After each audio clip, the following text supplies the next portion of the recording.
Hello नमस्कार, जय हिंद, वंदे मातरम। आप देख रहे हैं जियो न्यूज और हम आपके लिए लेकर आए हैं देश दुनिया की, आपके राज्य शहर की सिलेक्टेड काम की फटाफट बड़ी खबरें। लेकिन उससे पहले यदि आपने हमारे चैनल को सब्सक्राइब नहीं किया है तो चैनल को सब्सक्राइब करके बेल नोटिफिकेशन ऑन करें और इस वीडियो को ज्यादा से ज्यादा लाइक और शेयर करें। बड़ी खबरें देखने से पहले आपके लिए आज का सवाल, विश्व में सबसे अधिक जनसंख्या यानी हाईएस्ट पॉपुलेशन वाला देश कौन सा है? Option A Bharat, option B चीन, ऑप्शन सी संयुक्त राज्य अमेरिका और ऑप्शन डी रूस। इस सवाल का जवाब हमें कमेंट करें और आप किस राज्य और शहर की ज्यादा खबरें देखना चाहते हैं हमें कमेंट करके बताएं ताकि हम आपके राज्य शहर की ज्यादा खबरें दिखा सकें। चलिए अब देखते हैं आज की फटाफट बड़ी खबरें।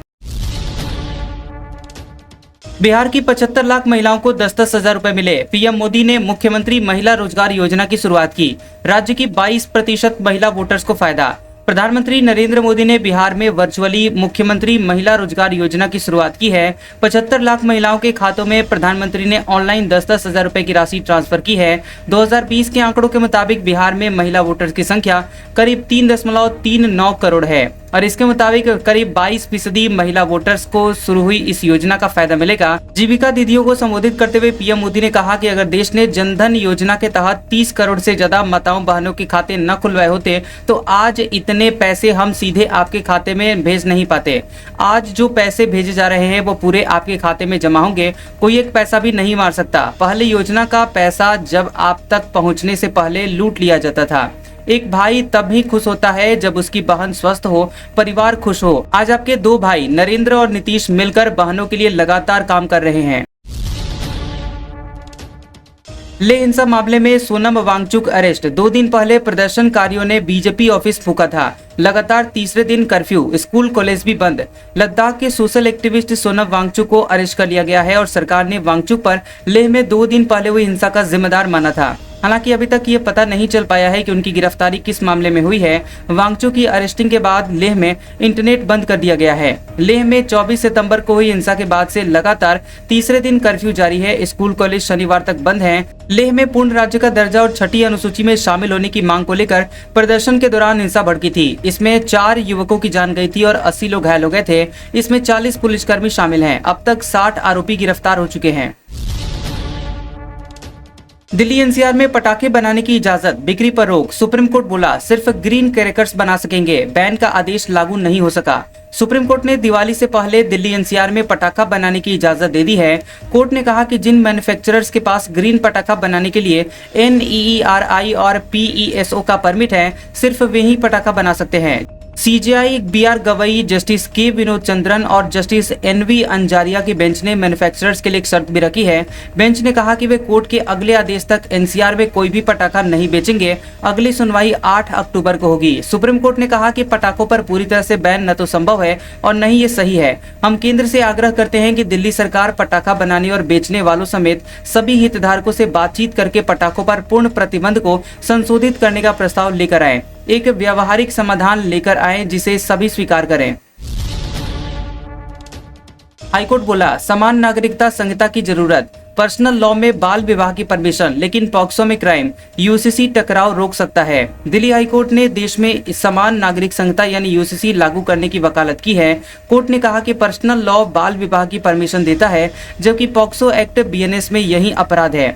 इन कानूनों के बीच बार बार होने वाले टकराव को देखते हुए इसकी कानूनी रूप से स्पष्ट व्याख्या जरूरी है। जस्टिस अरुण मोंगा ने पूछा कि अक्सर हम इस दुविधा में आ जाते हैं कि क्या समाज को लंबे समय से चले आ रहे पर्सनल लॉ का पालन करने के लिए अपराधी बनाया जाना चाहिए। जस्टिस मोंगा ने कहा कि क्या अब यूसीसी की तरफ बढ़ने का समय नहीं आ गया है जिसमें एक ढांचा ऐसा बनाया जाए ताकि पर्सनल लॉ जैसे कानून राष्ट्रीय कानूनों पर हावी न हो।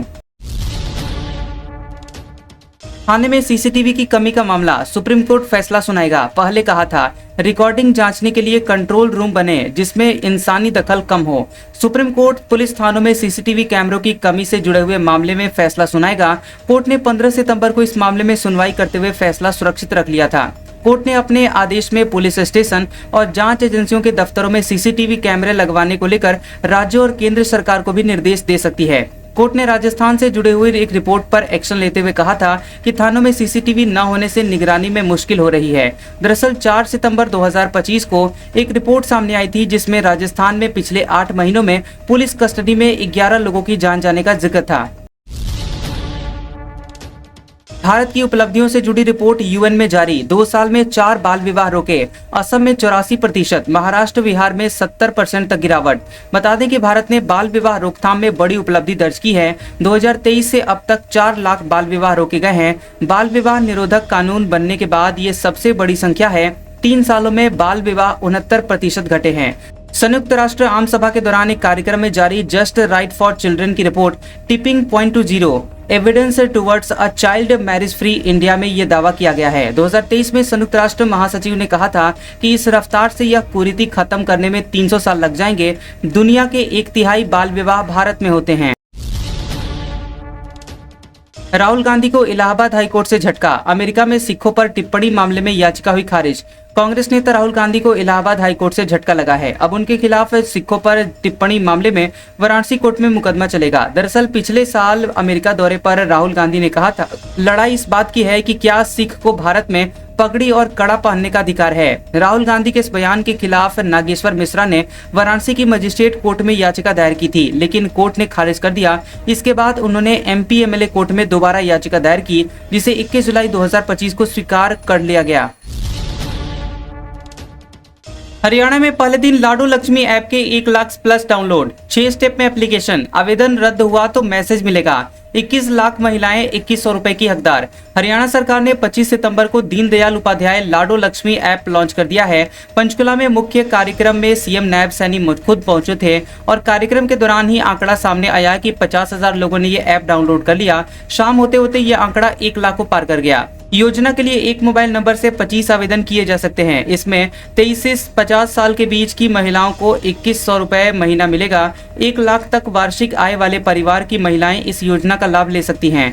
परिवार पहचान पत्र यानी पीपीपी के मुताबिक हरियाणा में यह आंकड़ा करीब 21 लाख का है। ऐप ओपन करने के बाद 6 स्टेप में आवेदन कर सकते हैं। उधर ऐप के बारे में सीएससी सेंटर संचालकों का कहना है कि एक सरल ऐप है, इसलिए लोग खुद ही अपनी डिटेल ऐप पर भर सकते हैं। वहीं सत्यापन के 1 महीने बाद खाते में पैसा आना शुरू होगा। पंजाब विधानसभा में बाढ़ पर बहस। सीएम बोले, अगर राहुल गांधी बह जाते तो कहते पाकिस्तान भेज दिया। पीएम भाजपा के कांग्रेस विंग से मिले। बता दें कि पंजाब विधानसभा का बाढ़ पर स्पेशल सेशन के पहले दिन की कार्रवाई जारी है और बता दें कि सीएम भगवंत मान ने विपक्ष पर तंज कसते हुए कहा कि जिसका जितना दिमाग उसने उतनी बात की।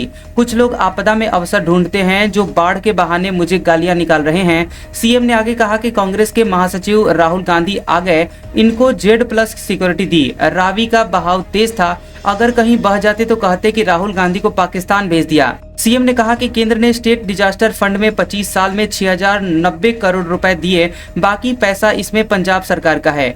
हमें कह रहे हैं कि पैसा खा गए। सीएम ने कहा कि दिल्ली से केंद्र के मंत्री आए, पायजामा उठाकर फोटो खिंचवाई और चले गए। सीएम मान ने कहा कि प्रधानमंत्री ने हेलीकॉप्टर से देखा, नीचे फौज और भाजपा का कांग्रेस का विंग बैठा रखा था, तो वह 1600 करोड़ रुपए अनाउंस कर गए। कुल 2305 गांव बाढ़ प्रभावित हैं। हर गांव को रुपए बांटे तो एक गांव को 80 लाख रुपए भी नहीं आए। मैं अस्पताल में था तो उस पर भी राजनीति की कि जानबूझकर अस्पताल में चले गए। हमारी सरकार में बिहार से आईएएस निकलते थे, अब मजदूर निकल रहे। मोतिहारी में प्रियंका गांधी बोली, यहाँ 20 सालों से वोट चोरों का राज, बदलाव का वक्त है। कांग्रेस महासचिव और सांसद प्रियंका गांधी ने मोतिहारी के गांधी मैदान में हर घर अधिकार यात्रा को संबोधित किया। वहीं बिहार में अपनी पहली सभा को संबोधित करते हुए उन्होंने बिहार और केंद्र सरकार पर जमकर निशाना साधा।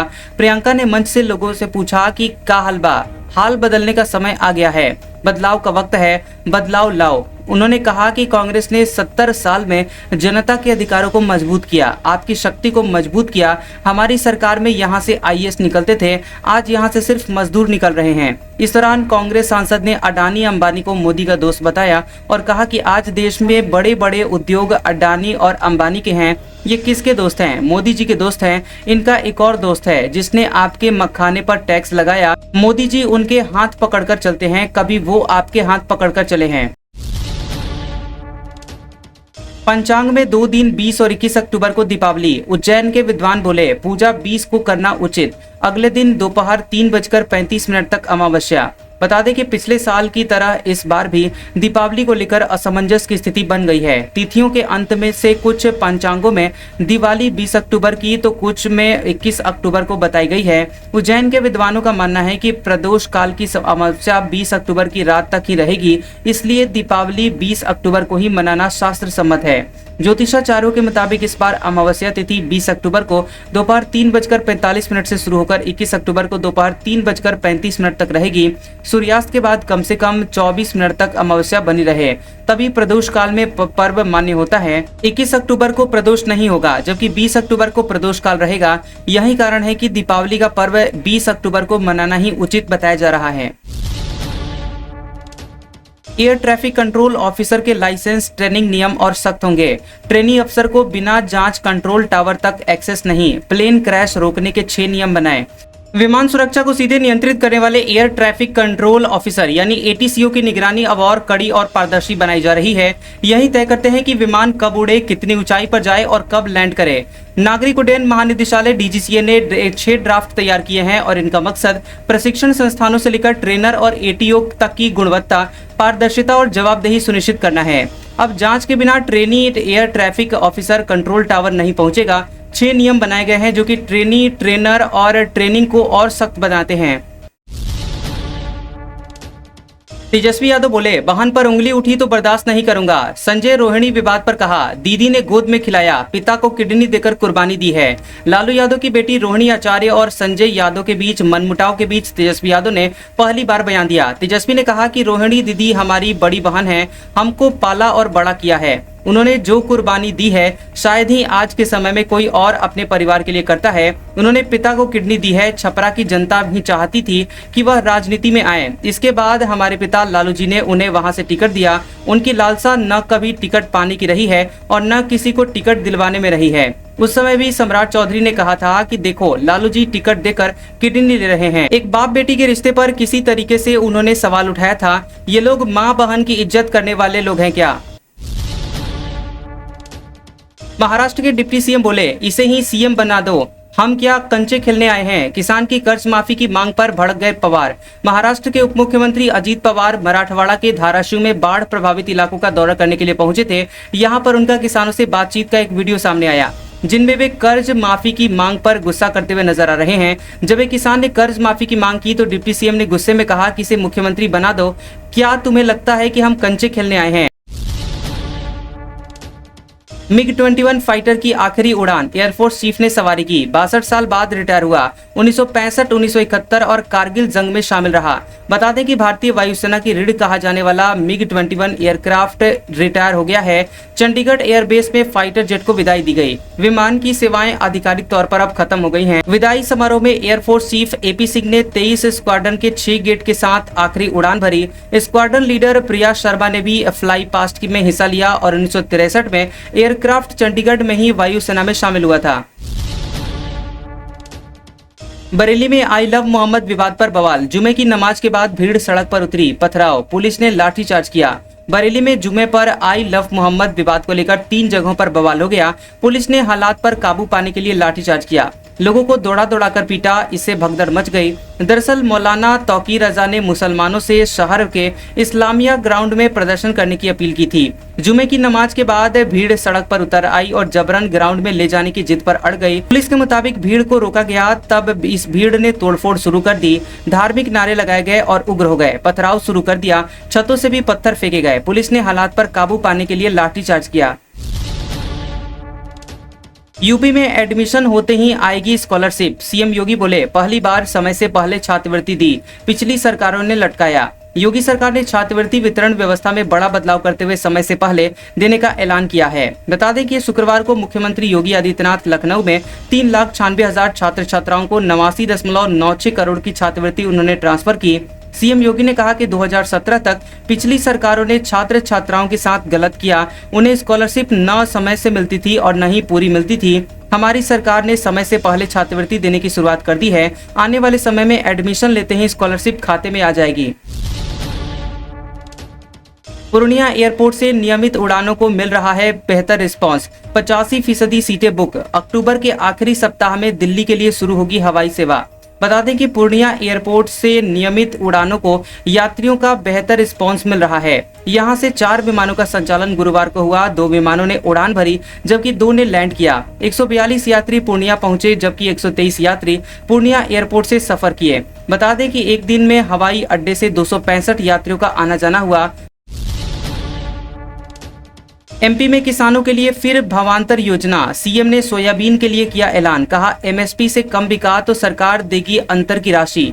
बता दें कि मध्य प्रदेश में किसानों के लिए एक बार फिर भावांतर योजना लागू होगी। मुख्यमंत्री डॉक्टर मोहन यादव ने सोयाबीन की फसल के लिए इस योजना का ऐलान किया है। सीएम डॉक्टर मोहन यादव ने कहा कि न्यूनतम समर्थन मूल्य से कम कीमत पर सोयाबीन बिकता है तो हमारी सरकार इस योजना के तहत किसानों के घाटे की भरपाई करेगी। सीएम सागर जिले के सुरखी विधानसभा क्षेत्र के जैसी नगर में एक सभा को संबोधित कर रहे थे।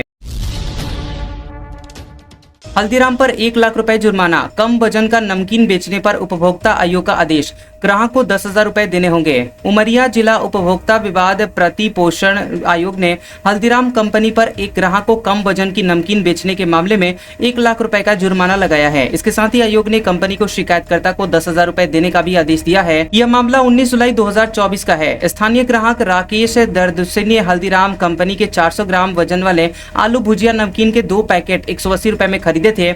नमकीन के पैकेट का वजन कम लगने पर राकेश दर्दवर्सी ने बैच नंबर 24,230 वाले पैकेट का वजन करवाया। जांच में पाया कि पैकेट में नमकीन का वजन मात्र 333 ग्राम था। राकेश दर्दवर्सी ने बताया कि उन्होंने एक नहीं बल्कि 3 अलग अलग स्थानों पर वजन करवाया, लेकिन हर बार वजन 333 ग्राम ही निकला। आज का सुविचार, जिस तरह नाखून बढ़ जाने पर हम नाखून काटते हैं, उंगलियां नहीं, उसी तरह रिश्तों में दूरियां आ जाए तो दूरियों को मिटाना चाहिए, रिश्तों को नहीं। कैसा लगा ये वीडियो हमें कमेंट सेक्शन में जरूर बताएं। वीडियो पसंद आया हो तो वीडियो को लाइक और शेयर करें और ऐसी इंटरेस्टिंग वीडियोस देखने के लिए हमारे चैनल जियोबी न्यूज को सब्सक्राइब करें और बेल आइकॉन को दबाएं।